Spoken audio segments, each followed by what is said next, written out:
अस्सलाम वालेकुम डॉक्टर साहब। जी वालेकुम अस्सलाम। डॉक्टर साहब, ये जो हमारे तालिब इल्म हैं, ये या तो इन्हें डायरेक्शन का या समत का पता नहीं होता, या फिर अगर पता होता है तो माशरे के बताए हुए रस्ते पर चलते रहते हैं।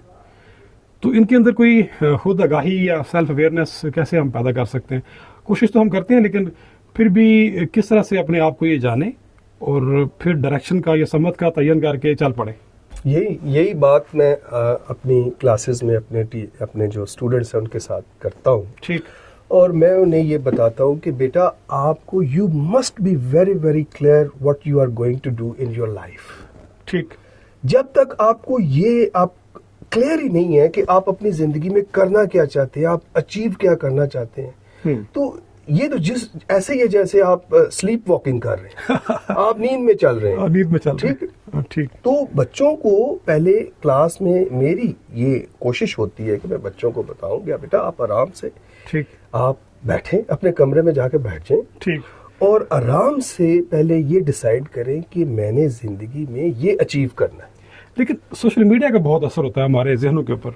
सोशल मीडिया का, लेकिन बच्चे कहते सर हम किस तरह डिसाइड करें? देखें, इंसान को खुद अपने बारे में सबसे ज्यादा बेहतर पता होता है। बच्चे को खुद ये देखना चाहिए कि वो क्या कर सकता है या उसे क्या करना चाहिए। लेकिन दूसरी बात, अगर बच्चा किसी कंफ्यूजन का शिकार है जी, तो बच्चे को चाहिए कि वो टीचर्स के पास आ जाए। गुड।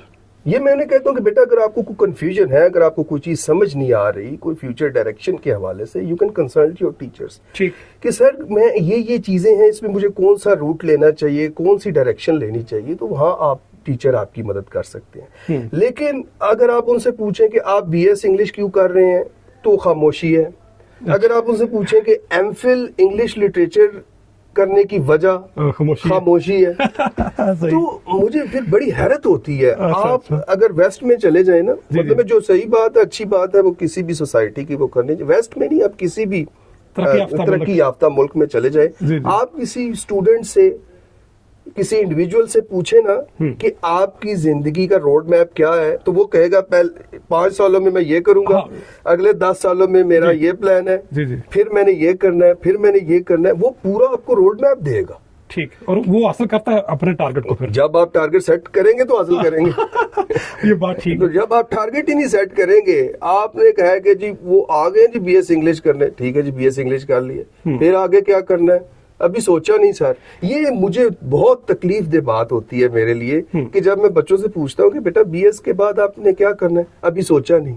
अच्छा, तो सवाल करना एक तो पहला स्टेप होगा कि उस्ताद से पूछ लें। बड़ा अच्छा आइडिया आपने दिया। लेकिन उस्ताद से पूछते हुए भी हम थोड़ा झिझक का मुजाहरा, यही तो मैं बच्चों को कहता हूँ कि आप अपनी जो क्लास में आए ना यूनिवर्सिटी में, आप सिर्फ सुनने के लिए नहीं आए। ठीक है।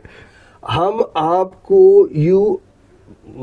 आपको एक अच्छा लिसनर बनाने के लिए हमने आपको यहाँ नहीं बुलाया, या आप यूनिवर्सिटी में इसलिए नहीं आए कि we want to make you a very good listener, we also want you to make a very good listener. हाँ, ठीक हो गया। लिसनर बल्कि जो होगा वो अच्छा स्पीकर भी होगा। ठीक है। तो ये चीज बड़ी बुनियादी है और बड़ी इंपॉर्टेंट है कि बच्चा ना सिर्फ अच्छा लिसनर हो। मैंने कहा बच्चा, बड़ी अच्छी बात है कि आप बड़ी अच्छा लेक्चर सुनते हैं, लेकिन बात यहाँ पे खत्म नहीं होती। बात यहाँ पे से शुरू होती है। आपने पहले अच्छा लिसनर बनना है और फिर आपने अच्छा स्पीकर भी बनना है। आपके लिसनिंग स्किल्स भी होते हैं और स्पीकिंग स्किल्स भी होते हैं। ठीक। आप 4 साल आए हैं, क्लास में खामोशी से बैठे रहे, और 4 साल बाद आप बीएस की डिग्री या एमफिल की डिग्री लेकर खामोशी से घर चले गए और कोई फर्क नहीं पड़ा। तो बात करने का मकसद ये है कि पहले आप सुने क्लास में, और फिर आपको बोलना भी आना चाहिए। ठीक। और बोलने से ही बोलो के पहचाने जाओ। हाँ। इंसान अपनी जुबान के नीचे छुपा हुआ है। कल भी आपसे बात हो रही थी। तो बात यह है कि जब तक आपके पास नॉलेज है, and if you can't express that knowledge and you can't share that knowledge, nobody would acknowledge you as a knowledgeable person. हाँ, या आपके जहन में क्या चल रहा है नहीं पता चलेगा। नहीं पता चलेगा। आपको नॉलेज वही है जो एक्सप्रेस किया जा सके। कल आपने एक बात कही थी कि सवाल करना बहुत जरूरी है। शायद रोमन्स या ग्रीक्स ऐसा करते थे। वहाँ पे हमने वो बात आपसे हुई थी उनके मोड ऑफ एजुकेशन की, हाँ जी, कि हाँ वो जी। किस तरह एजुकेशन इम्पार्ट करते थे। तो वो बात हो रही थी कि उसका तरीका डायलॉग था। ठीक।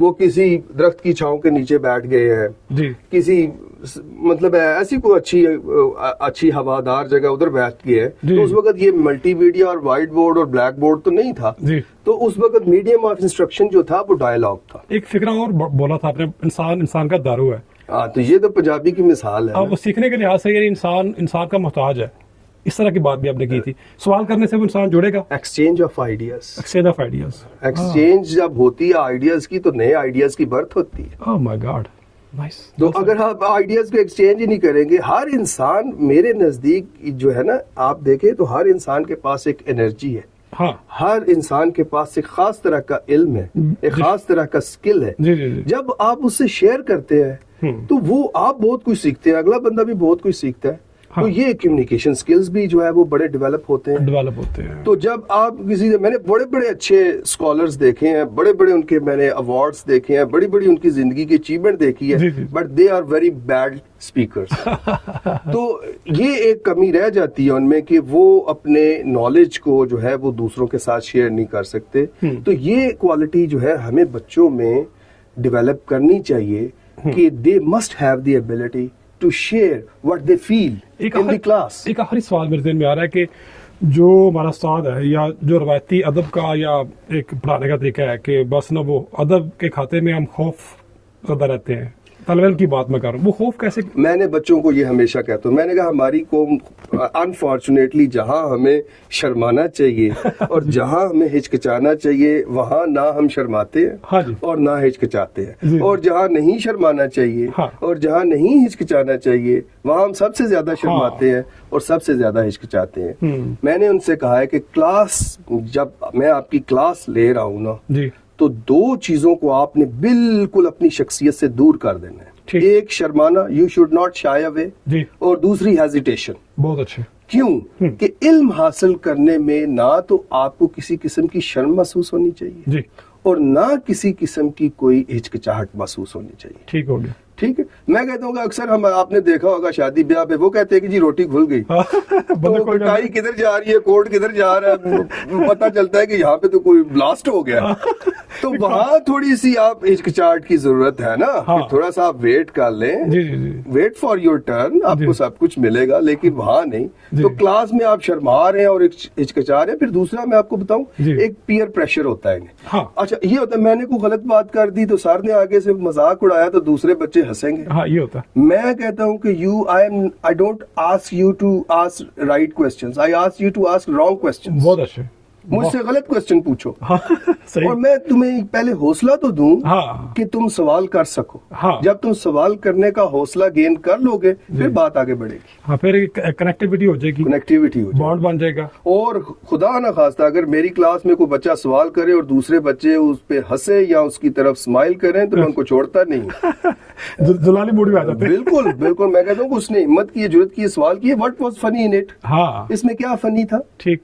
आप भी सवाल करें, उसने भी सवाल किया है, तो आप लोग आए यहाँ पे किस लिए, बैठे किस लिए यहाँ। बहुत अच्छा।